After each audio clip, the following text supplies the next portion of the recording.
Hello everyone, welcome back to my channel. I'm sorry I have not uploaded in a while. I've been swamped by school over the past couple months, over the past month really. We had the science fair, we had, track seasons shifting, just a lot of things happening in the past month. So I just could not do anything, but I am finally back. I have a bunch of books to talk about because I have been reading during those months, just not making videos. So I have Crossroads of Twilight. That's what I'm going to review today. I have the first two books of the Golden Compass that I picked up. The next Wheel of Time book is coming in. Just came in on Friday. I couldn't pick it up, but I'll pick it up on Monday. So I have reviews for you. Just I things got swamped. Other big things that happened over that time period. The Malazan Broken Binding editions did come in, and they look really good. I was super excited with how they turned out, and especially these spines look really, not spines, especially the page artwork looks really cool on my shelf. And I guess the final big update is that where and how these videos which are going to be filmed will change very soon, because I accepted my admission to Virginia Tech, and so come this fall my book reviews, actually potentially even the end of my end of summer review, will take place down in my dorm room in Virginia Tech. So that's a super exciting thing for my channel and for me, and I just wanted to share that with you. But yes, today we're going to be reviewing Crossroads of Twilight, the 10th book of, right there, book 10, the 10th book of the Wheel of Time. And for me, this is the one book of the slog where I felt the slog. This book was a struggle to get through for me for a number of reasons. Number one was simply, I find the Aes Sedai politics kind of boring, especially in this stage of the book, where they're just kind of slowly advancing forwards towards the White Tower. That's one of my least favorite parts of kind of this middle section of the book, where just Aes Sedai are arguing amongst each other, but nothing really changes. They just continue getting closer and closer to the White Tower and Tar Valon. And that was most of this book. Most of this book was very much focused on the Aes Sedai, and it just simply wasn't my favorite part of these past couple of books. And the fact that it was so prominent here kind of made this book a little bit of a slog to get through. There are some other reasons for that. I think Perrin's story has gotten kind of just stuck in the mud for the past couple of books, and it didn't advance this book either. Not a lot happened to Perrin and his quest for Fael in this book, and it just kind of felt like we were going nowhere. We're just spinning the wheels, but we're not actually going forward, and we're just kind of stuck in the mud. And just once again, that just kind of, it was boring, right? And I get that was part of the slog, but at least for me, especially when Matt was down in Ebundar, and we had a lot of Seichan drama, and especially when on the books that were focusing more on Elaine and what Rand was doing, and Cahiran and Camerlin, that was interesting, right? The politics was able to kind of carry the stories. I feel like we've run out of politics a little bit, and this book felt the weakest of what I've read so far. There were high points. The Rand stuff was the Rand and the parts with Rand were decently interesting for the little we spent there. The parts that we spent with Elaine, I really enjoyed seeing what's happening in Camerlin, and that's one of the more interesting parts of the book for me. And then Matt's story was it was simple, it was sporadic, but it was enjoyable when we had it. And I enjoyed that part as well. There were some standout moments that I will talk about in kind of my spoiler-filled review, but those were, for me at least, in this book, just moments. It just felt that overall, the book just kind of didn't go anywhere. There were the big groundbreaking things of what happened in this book only happened at the end. Most of this book just felt as if we were, doing nothing, and then the final couple of chapters, everyone's story got a big push forward.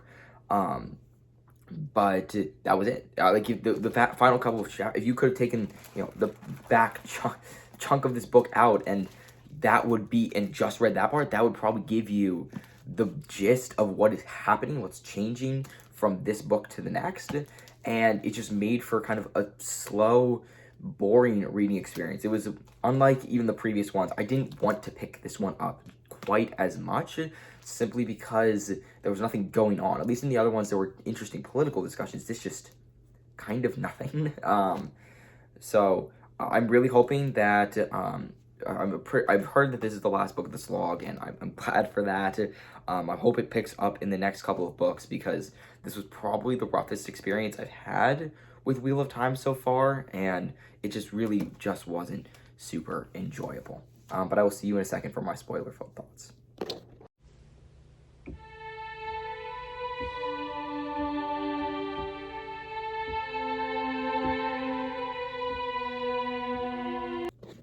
All right.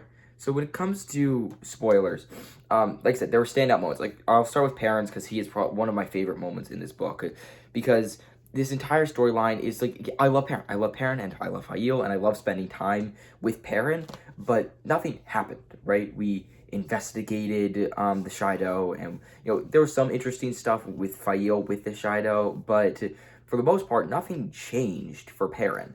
We just kind of investigated, and we fought with Manisa and all of that kind of stuff. But that was it. We found where the Shido are. That was the big change that occurred for Perrin in this book.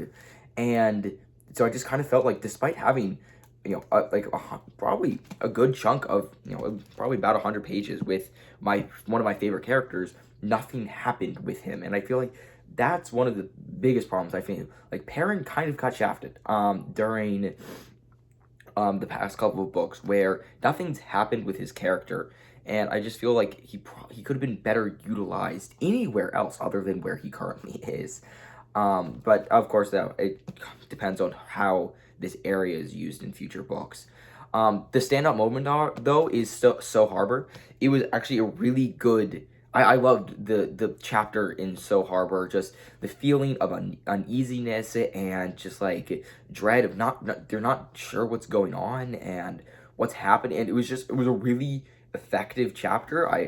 I felt myself getting uneasy, and like, it doesn't feel like it went anywhere, but standalone, it was good. And I think that's what's going back to my problem with the book, is you have these standalone moments that don't matter to the overarching story, and it kind of makes it feel, part of the book feel pointless, right? So Harbor was a great scene, and I really enjoyed reading it, but it didn't do anything, right? They went, they spent a day there, and then they came back, and there's no indication that So Harbor is going to become important anywhere down the line. If it does, sure, I'll eat my words, but it just doesn't feel that way.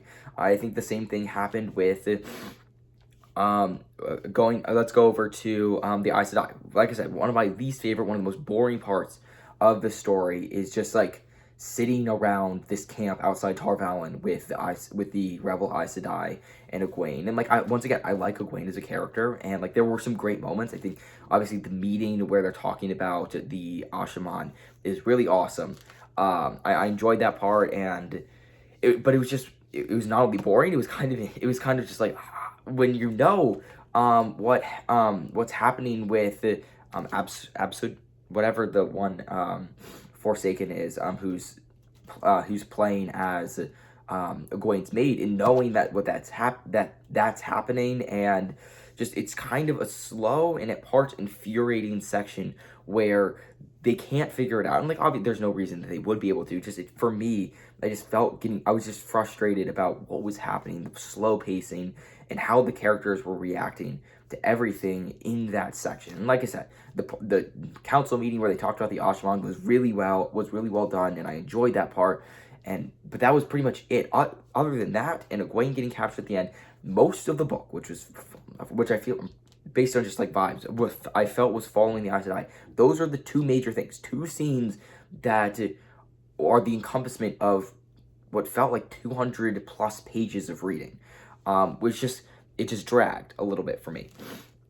Matt's part was by far the most consistently enjoyable, just because I like Matt and his interaction with Tuon, and how and just all of the different situations that are coming from that, because I think Matt is a character that's often underestimated by people around him. They underestimate his intelligence and what he's able to do, and seeing Tuon not underestimate Matt, right? I think even some of her advisors underestimate Matt, but she doesn't. And just seeing, that kind of almost friendly competition between the two start to develop, it's super interesting. And I loved, this it was, like I said, it was slower, but all of the moments we spent with that group were a lot of fun to watch, and were really enjoyable to just kind of stay with. But once again, when it comes to major changes, it doesn't really happen until the end, where the power dynamic between Matt and Tuon change. Rand did not have, going to Rand, he didn't really have a major impact on this story. Mostly it's just major impact on the mostly it's just him dealing with the Satron and kind of meeting down in the south near Tyr, and it was enjoyable. It was just kind of all of his stuff with plot moving. There wasn't just kind of character moments that we're typically seen, other than some moments with Krustain and Min. So that was fine for me. I didn't really have an opinion much. There wasn't much to talk about there. And then finally with Elaine. Elaine, once again, Elaine's section were actually pretty good here. I've enjoyed reading through her stuff in Camerlin and her quest to secure the throne, and I think it's almost a continuation of what I was talking about back in Winter's Heart, of where I enjoy Bridget and Anvita and everything that's happening in that area. That's the interesting politics that I feel like the Aes Sedai are lacking, right? I feel like they are able to express the political differences and political troubles better than the Aes Sedai are, and I think mostly because it's not intra politics, it's inner politics, right? Where the Aes Sedai are fighting among themselves versus with Elaine's case, and she's fighting against these other political forces, and I think it just makes it more interesting on the whole when you're talking about kind of like that political back and forth. But overall, it's okay. It's definitely the weakest, and in my opinion, this is the weakest Wheel of Time book so far, and I think that I really hope that it turns around in the next book, but it's fine for what it is. It's just kind of a slog to get through. The slog.